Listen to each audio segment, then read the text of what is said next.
is why. Why did this happen? Yes, indeed. That's what everyone wants to know after the shock of the events today and the passing of former Prime Minister Abe settles in. What we know so far is pretty sketchy. The suspect seems to be making nonsensical statements that seem to contradict each other. At one point, he apparently said that he had a beef or some kind of dissatisfaction with the former Prime Minister. Later, apparently, he said that it wasn't a political issue and that he was trying to aim for the leader or an executive of a religious group who was not even at the scene. So one wonders about this man's mental state right now, and I think Japanese investigators are working hard to understand that. Yeah, and as you pointed out, there are some statements that have been emerging of what he's told the police so far.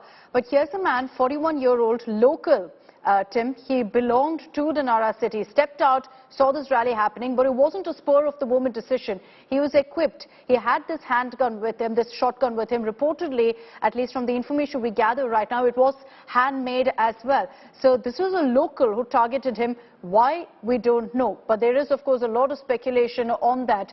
There's no doubt at this point, Tim, that we all have a lot of questions on the circumstances that led to Shinzo Abe's shooting and his subsequent death, unfortunately, as well. But this is an assassination that no doubt will rock Japan for years to come, because Japan has seen nothing quite like this. That's right. There have been political incidents of political violence in Japan in the past. The mayor of Nagasaki was gunned down in 2007. Another political leader was stabbed to death in 1960. But generally speaking, in the post-war period, political violence has been rare. In the pre-war period, in the 1920s and 30s, it was a lot more common to have prime ministers attacked, even assassinated. If you go to Tokyo Station today, you can see two markers on the floor where such events happened. So post-war Japanese, modern Japanese are still trying to figure out how this could happen, and I'm sure the security situation, the security arrangements for politicians are being reviewed everywhere.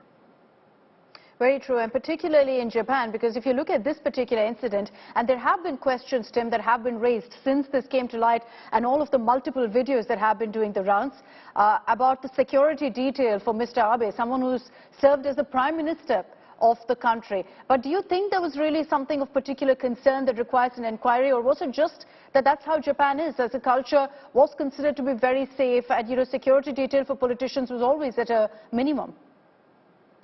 Well, that's right. As you know, the gun laws here in Japan are very strict.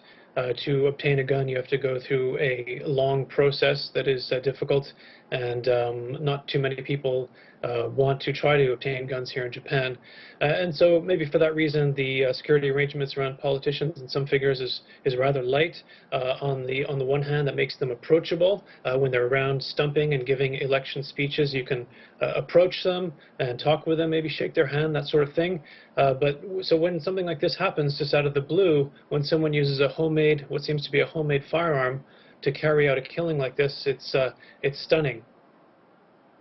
Truly, we're still processing a lot of the information that's coming in right now with regards to the person who did it, the shooter, the assassin here, and why he did it. And if I bring that back to focus, Tim, and particularly, some of the political decisions that were taken by Shinzo Abe, he was considered to be popular. Yes, there were some moments in his political career when some of his decisions were deemed to be controversial or perhaps unpopular, but nothing that anyone would have declared could lead to this.